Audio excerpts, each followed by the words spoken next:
আমার রাসূলুল্লাহকে এত সুন্দর দেখতে ছিল। আম্মা আয়েশা সিদ্দিকা রাদিয়াল্লাহু তাআলা আনহা বলে, একদিন দয়ার নবী আমার কোলে মাথা দিয়ে শুয়ে আছে, এমন করে পূর্ণিমা চাঁদ উঠেছে।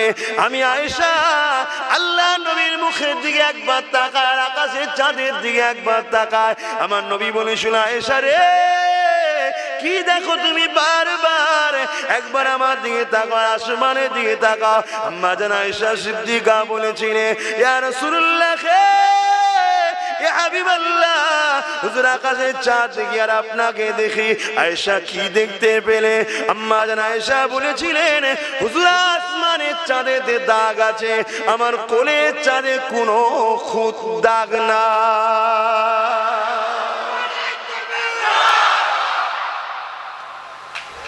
সেই নবী পাককে দেখে বুড়ি অবাক, এত সুন্দর দেখতে কে বাবা?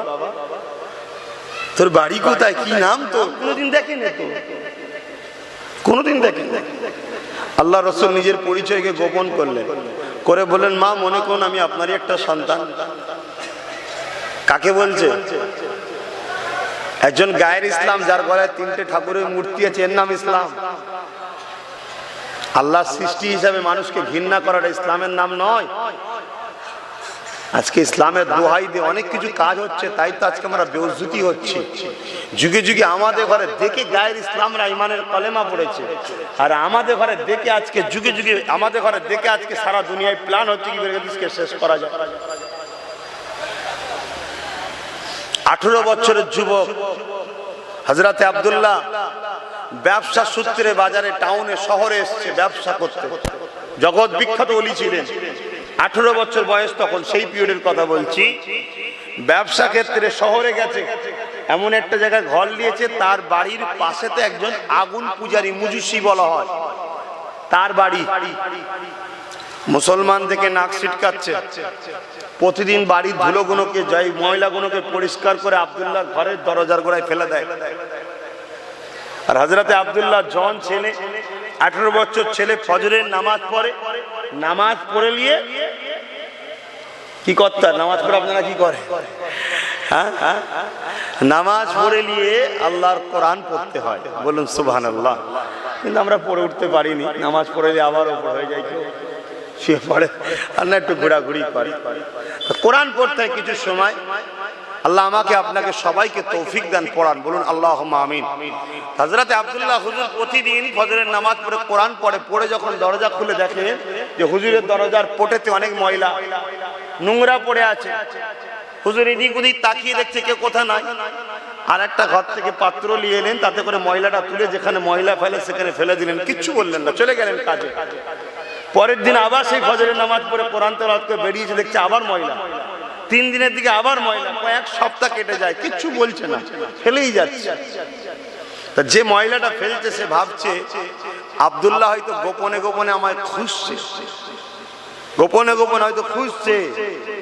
তাই একদিন কি করেছো, ডাইরেক্ট ময়লাটাকে নিয়ে বাড়ির দরজা করে দাঁড়িয়ে আছে। হুজুর কোরআন পড়ে যেই বেরিয়েছে, হুজুরের সামনে ফেলে দিয়ে ছুটেছে।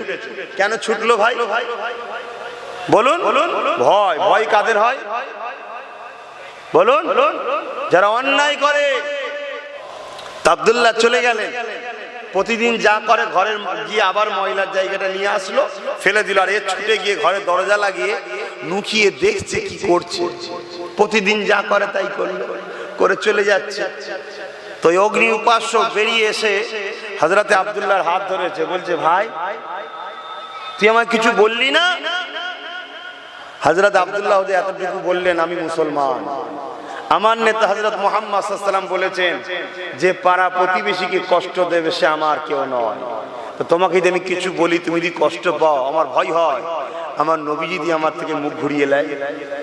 তখন অবাক হয়ে গেল, ইসলাম এটা বলে? হ্যাঁ এটা বলে। ও আরো জানতে চাইল আমার রাসূল সম্বন্ধে। একদিন নবী দিওয়ানা হয়ে রাসূলের গোলাম হয়ে গেল। জোরে বলুন সুবহানাল্লাহ। আর আজকে আমাদের কি অবস্থা? হ্যাঁ, নিজের মায়ের পেটের ভাইকে পর্যন্ত মুসলমান ছাড়ছিনি আমরা, নিজের কলেমা পড়া ভাইকে মুসলমান পর্যন্ত ছাড়ছিনি সামান্য সামান্য হারাম টাকার জন্য। হালাল হলো আলাদা কথা ছিল, হারাম টাকা লুটে খাবো এর জন্য আজকে আমরা মারপিট করছি। মুসলমান ঘরের ছেলে মেয়েরা, তরুণেরা, এ নবী পাকের প্রেমিকেরা, পরিবর্তন হয়ে যাও, কেননা কিয়ামতটা বড় ভয়ানক হবে। মৃত্যু তো সবার একদিন না একদিন হবে। আল্লাহ কোরআন যখন বলেছে এটা তো চেঞ্জ কেউ করতে পারবে না। কুল্লু নাফসিন যায়িকাতুল মউত, মৃত্যুর স্বাদ অবশ্যই জানতে হবে। আল্লাহ নবী জানিয়ে দিলেন, কেউ যে দুনিয়া জমিনে হারাম খায়, গরিবের লুটে খায়, পরের মালকে জোর করে দখল করে খায়, কারো জমিন যদি দখল করে নেয়, পুকুর এমন করে দখল করে নেয়, মা যদি চুরি করে খায়, এক কথায় হারাম যদি কেউ খায়, আল্লাহ নবী জানিয়ে দিলেন জাহান্নামের কাছে দিয়ে তার জিভকে কাটা হবে। এ মুসলমান ঘরের ছেলে মেয়েরা, আল্লাহর পক্ষ দিয়ে কখনো কখনো ঝড় তুফান হবে, আল্লাহর পক্ষ থেকে কখনো বন্যা হবে। এতে করে নেতাদেরকে আল্লাহ পরীক্ষা করে নেয়, নেতারা কি করে দেখার জন্য। এইগুলো হয় ওই সময় নেতারা যদি নেকি কামাতে পারে, গরিবের যদি সেবা করতে পারে, বিপদগ্রস্ত মানুষের পাশে দাঁড়াতে পারে, তাদের অধিকার যদি পাইয়ে দিতে পারে, দুর্নীতি যদি না করে, আল্লাহ নবী জানিয়ে দিল যে নেতা দুনিয়ার জমিনে ইনসাফ প্রতিষ্ঠিত করবে, ন্যায় বিচার প্রতিষ্ঠিত করবে, আল্লাহর সৃষ্টির সেবা করবে, মানুষ জাতির কল্যাণের কথা ভাববে, আমি রাসূলুল্লাহ জানিয়ে দিই কাল কিয়ামতের ময়দানে যেদিন মাদা ইখতিলা এক হাত উপরে আল্লাহ সূর্যকে নামিয়ে দেবে, নফসি নফসি করতে থাকবে, যেদিনে কোনো ছায়া দেবে না, ওই সৎ নেতাকে, ওই সৎ লিডারকে আমার আল্লাহ নবী জানিয়ে দিলে আমার আল্লাহ পাক তাকে আরশে আজিমের ছায়া দেবে।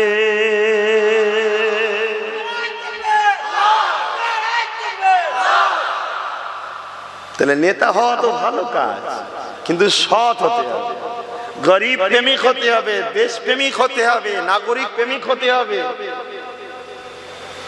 আজকে তুফান হলে, ঝড় এলে নেতাদের বড় খুশি হয়, কিছু তেরপোলের টাকা ঝাড়বো, এবারে ঝড় এলে নিয়ে খুশি, কিছু এবার টাকা ঘর ভাঙবে ঝাড়বো।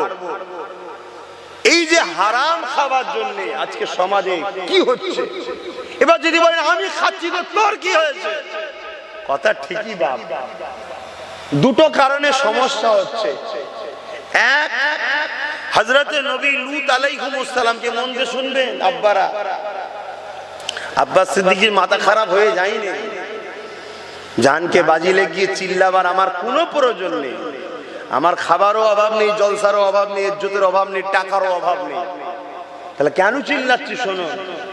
হযরতে নবী লূত আলাইহিস সালামকে আল্লাহ বলেছিলেন, ইমাম সাহেব, হাফেজ সাহেব, মৌলী সাহেব, পীর সাহেব, দরবেশ সাহেব, হাজী সাহেব, সব সাহেব শোনেন সাহেব, হযরতে নবী লূত আলাইহিস সালামকে আল্লাহ বলেছিলেন তোমার কওমের মধ্যে থেকে ৮০,০০০ লোককে মারবো, তার মধ্যে ৪০,০০০ ভালো, ৪০,০০০ খারাপ।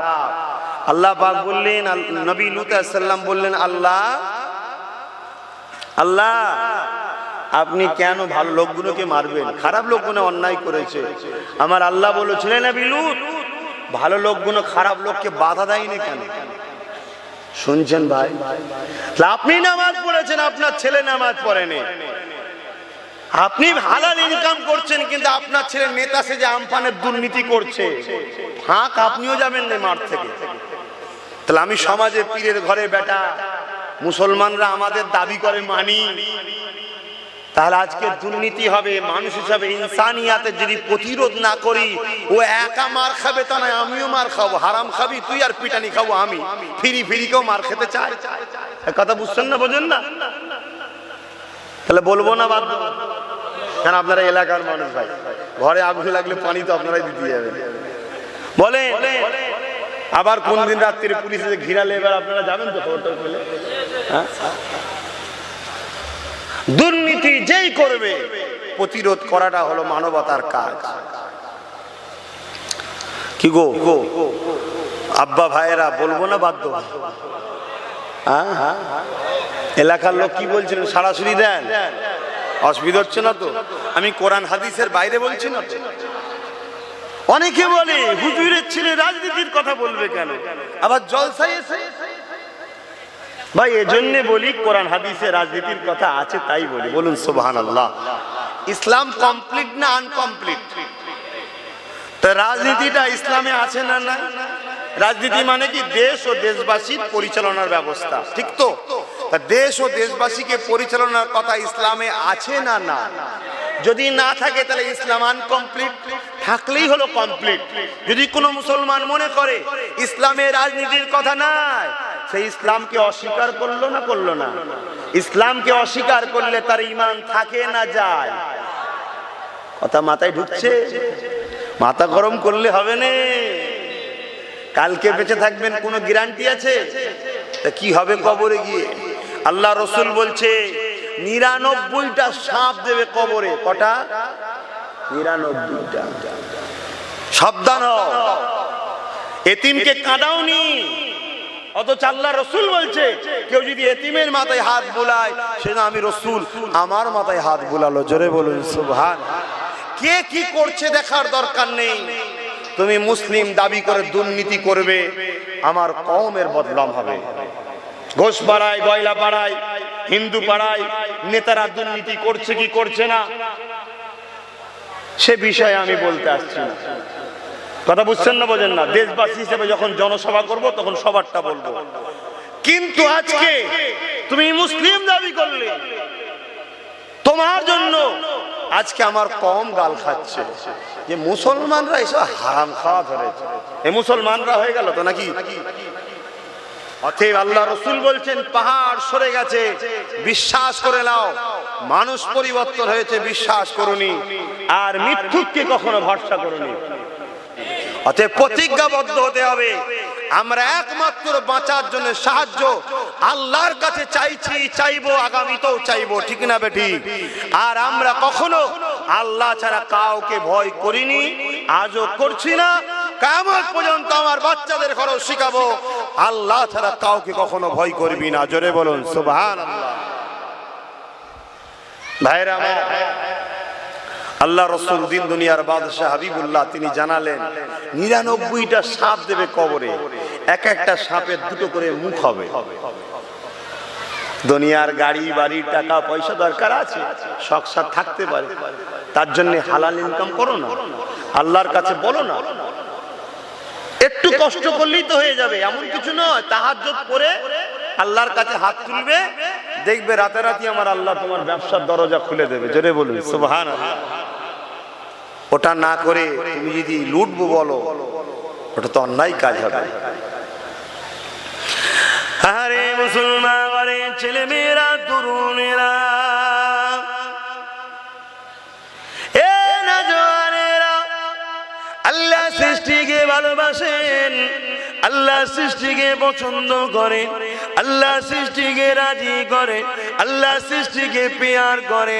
আমার আল্লাহ পাক কাল কিয়ামতের ময়দানে একদল লোককে জিজ্ঞাসা করবে, বান্দারে কোথায় যাবি বল? বান্দা বলতে লাগবে, আল্লাহ পাক দুনিয়া জমিনে নামাজ পড়েছিলাম, রোজা রেখেছিলাম, হজ করেছিলাম, আল্লাহ পাক আজকে জান্নাত যেতে চায়। আমার আল্লাহ পাক বলতে লাগবে, আবু দাউদ শরীফের হাদিস বলে যায়, এ আমার বান্দারে দুনিয়া জমিনে আমি যখন বিমারি ছিলাম আমাকে কেন দেখতে গেলি না? বান্দা চমকে যাবে, আল্লাহ আপনার আমার বিমার? সত্যি তো আমার আল্লাহ বিমার থেকে পাক। আপনার কখন বিমার হলো? আপনার তো বিমার হয় না, আর আমি বা আপনাকে দেখতে যাব কি করি? আমার আল্লাহ বলবে, কেন? তোর গ্রামে অমুক লোকটা বিমারি ছিল, ওটা তো আমারই সৃষ্টি, ওকে দেখা, ওকে ভালোবাসা আমার জন্যই করতিস, ওটা আমাকেই দেখা হতো, আমারই সেবা, মানে আমারই ভালোবাসা করা হতো। কেন? আমার সৃষ্টিকে ভালোবাসা ওটা আমার জন্যই করা হতো। জোরে বলুন সুবহানাল্লাহ। আবার একজনকে বলবে, আল্লাহ জিজ্ঞেস করবে, বান্দা কোথায় যাবি বল? বান্দা বলবে, আল্লাহ তোমার জান্নাত যাব। কেন? নামাজ পড়েছি, রোজা রেখেছি, হজ করেছি। এই আমার যখন পিপাসা লেগেছিল আমাকে পানি পান করালিনি কেন? আমার যখন খিদা লেগেছিল খেতে দিলি না কেন? বান্দা আবার অবাক হয়ে যাবে, আল্লাহ আপনাকে তো পিপাসা লাগে না, খিদা লাগে না, এ থেকে তো আপনি পাক। আমার আল্লাহ বলবে, কেন তোর গ্রামের গরিবটা, ওটা তো আমারই সৃষ্টি, ওকে যদি খাওয়াতিস ওটা আমার সৃষ্টির সেবা করা হতো, ওটা আমি আল্লাহ আমার জন্যই করা হতো। জোরে বলুন সুবহানাল্লাহ। আবু দাউদ শরীফের হাদিস এটা। তাহলে ভাবুন, আজকে আল্লাহর সৃষ্টিকে হেফাজতের কথা ভাবতে হবে না? আজকে মেয়েরা কত অসহায় হয়, কখনো বুকে হাত দিয়ে চিন্তা করে দেখেছেন? ওই ছোট্ট বাচ্চা মেয়েটা আসিফা, যাকে 7 দিন ধরে মন্দিরের মধ্যে রেপ করা হলো, কি কষ্ট হয়েছে তার উপরে। গত কয়েকদিন আগে যেটা ইউপিতে হলো আবার, হ্যাঁ, অন্যায় হলে তাকে প্রতিরোধ করে দমন যদি না করো, এই অন্যায় একদিন আপনার ঘরে ঢুকবে, জেনে রেখে দেবেন, আপনার ঘরে হামলা করবে একদিন।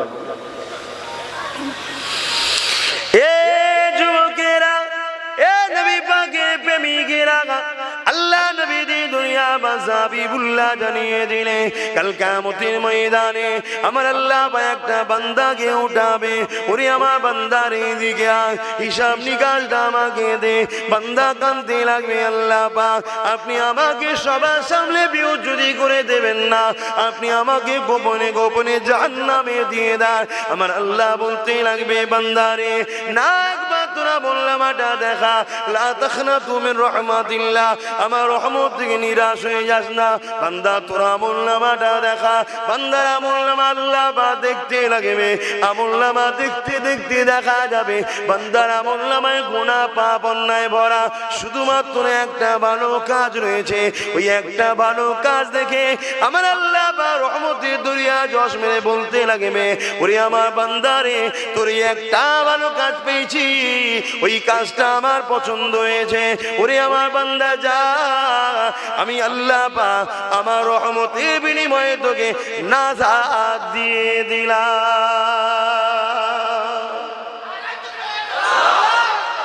ওই একটা ভালো কাজ কি আমরা কম বেশি সবাই জানি।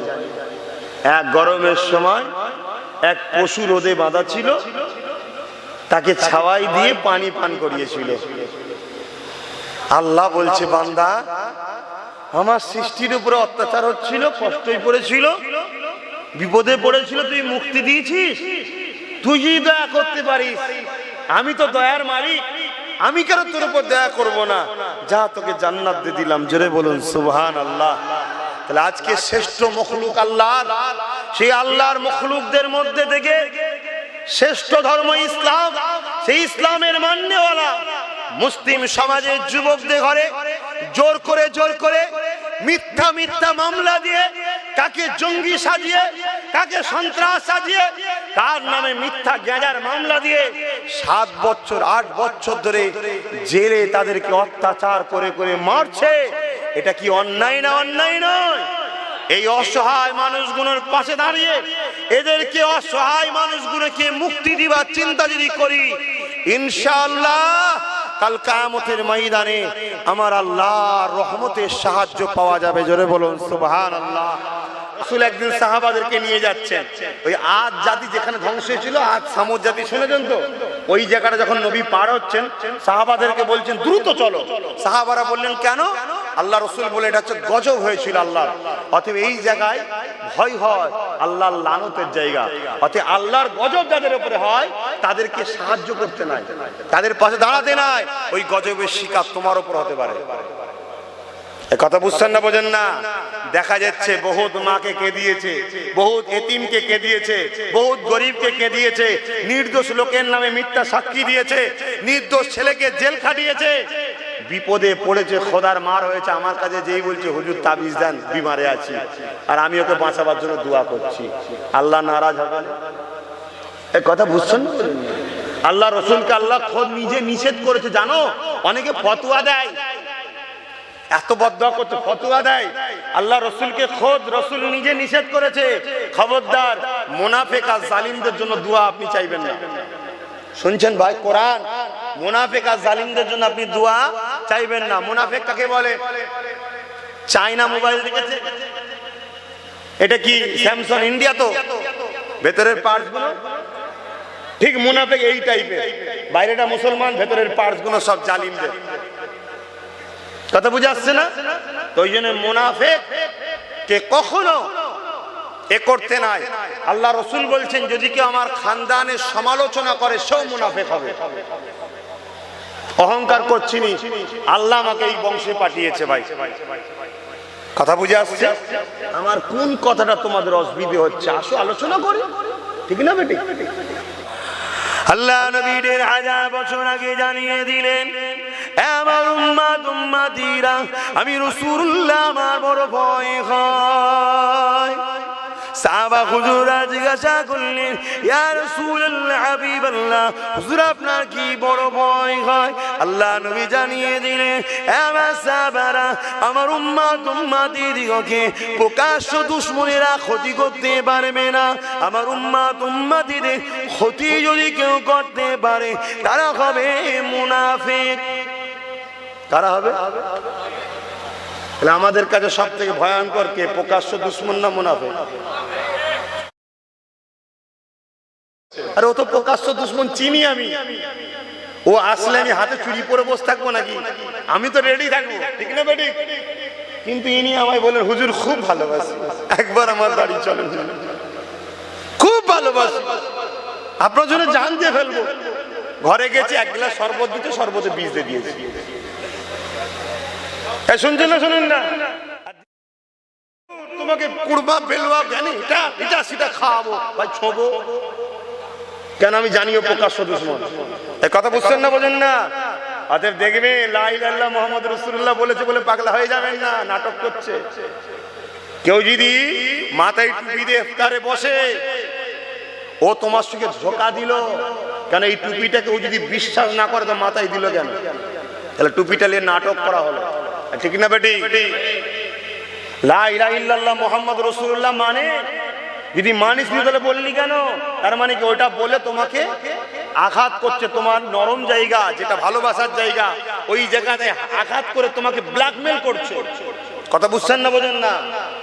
অতএব এই ধোঁকাবাজদের থেকে সাবধান, এরা কিন্তু শেষ করে দেবে। কি গো, কথা খারাপ লাগছে? কেন? দেশে ওয়াজ করতে খুব ভয় লাগে ভাই।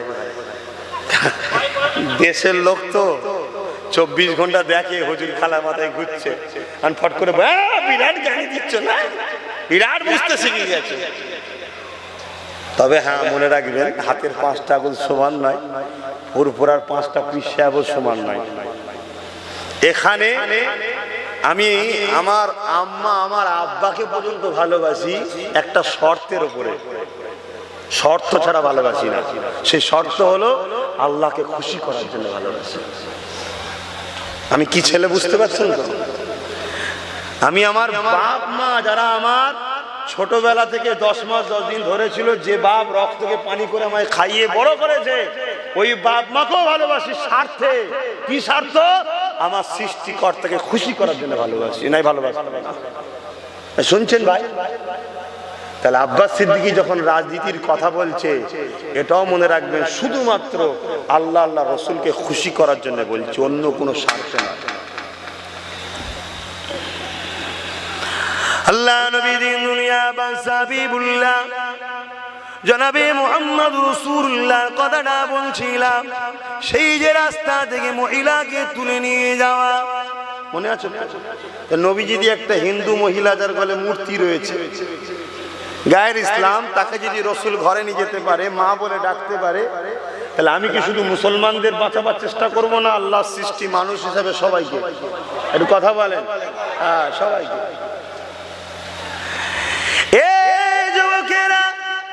আল্লাহ নবী নবী আমার মদিনা জমিনে রাষ্ট্র কায়েম করেছিলেন, নবী আমার দেশ কায়েম করেছিলেন। আল্লাহ নবী খোদ নিজে রাষ্ট্রপ্রধান হয়েছিলেন, রাষ্ট্রনায়ক হয়েছিলেন। কিভাবে রাজনীতি করতে হয়, কিভাবে দেশ চালাতে হয়, কিভাবে প্রশাসন ব্যবস্থা হবে, কিভাবে আইন ব্যবস্থা হবে, কিভাবে দেশকে বিদেশি শক্তি থেকে বাঁচাতে হবে, বর্ডার কিভাবে পাহারা দিতে হবে, দেশের সার্বভৌমত্ব কিভাবে চলবে, নাগরিকরা কিভাবে সুরক্ষিত থাকবে, আল্লাহ নবী সব কিছু 10 বছর ধরে নিজে রাষ্ট্রনায়ক হয়ে দেশ চালিয়েছে। নবী যদি 10টা বছর ধরে রাষ্ট্রনায়ক হয়ে দেশ চালাতে পারে, সেই নবীর উম্মত আমি যদি দেশ ও দেশবাসী সেবার জন্য রাজনীতি করি বলি, তাহলে কি গুনাহ হবে? কিন্তু সুন্নাত হবে, সওয়াব হবে। তোমার এত ব্যথা হচ্ছে কেন? তোমার এত অসুবিধা হচ্ছে কেন? না, সব ঠিক আছে, দাদা হুজুরকে কেন জড়ালো? এটা তো শোনা যাচ্ছে নাকি? দাদা হুজুরকে কেন জড়ালো? ভাই আজকে তো বইগুলো আনতে ভুলে গেছি। এখানে একটা দাওয়াত আছে তরুণপুরে, কবে জানো? 14ই কার্তিক। ওই দিনে সব দলিলগুলো নিয়ে আসবো, আজকে বেখেয়াল হয়ে গেছে। ওই দিনে দলিলগুলো নিয়ে আসবো। ভাই দাদা হুজুরের সময় জন্ম নিয়েছিলেন এমন কেউ এখানে বেঁচে আছে? আমিও তো দাদা হুজুরের পেটে জন্ম নিইনি। দাদা হুজুর কি করেছে না করেছে আমি জানি, আপনারা জানেন। আমি যদি বলি রাজনীতি করেনি, ইনি যদি বলি রাজনীতি করেছে, উভয়ের কথাই শোনা যাবে না। কেন? উনিও জন্ম নেয়নি, আমিও জন্ম নিইনি। দাদা হুজুরের বিষয়ে জানতে গেলে কি করতে হবে? ইতিহাস। ওই দিন ইতিহাস নিয়ে আসবো, দেখবে। আবার কিছু মানুষ বলতে পারে ওরকম ইতিহাস লিখে দেওয়া যায়, তা আপনি একটা লিখেই দেখান না, একটা লিখে দেখান না দেখি। হাসির কথা ভাই। এবার এই কথাটা কেন বলছি? দাদা হুজুরের গায়ে দাগ লাগানো মানে দাদা হুজুরকে অপমান করা। দাদা হুজুর যদি রাজনীতি না করে থাকে, বা রাজনীতিকে ঘৃণা করে থাকে, বা রাজনীতির থেকে দূরে থাকে, তাহলে আমার আবু বকর সিদ্দিক 100% ইসলামকে মানতে পারেনি। কথা বুঝছেন না? বোঝেন? যদি কেউ মনে করে 100% কোরআন হাদিস মানবো, তাকে 100% এর মধ্যে রাজনীতি একটা পার্ট, ওটা কেউ মানতে হবে। ছুচোরে বাবা।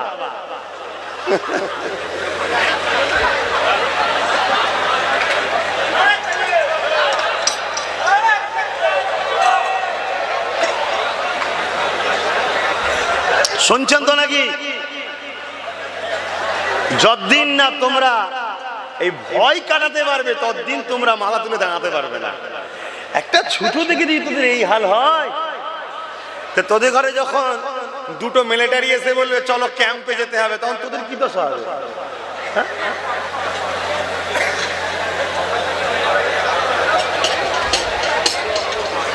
কি গো, গেছে তো তিনি।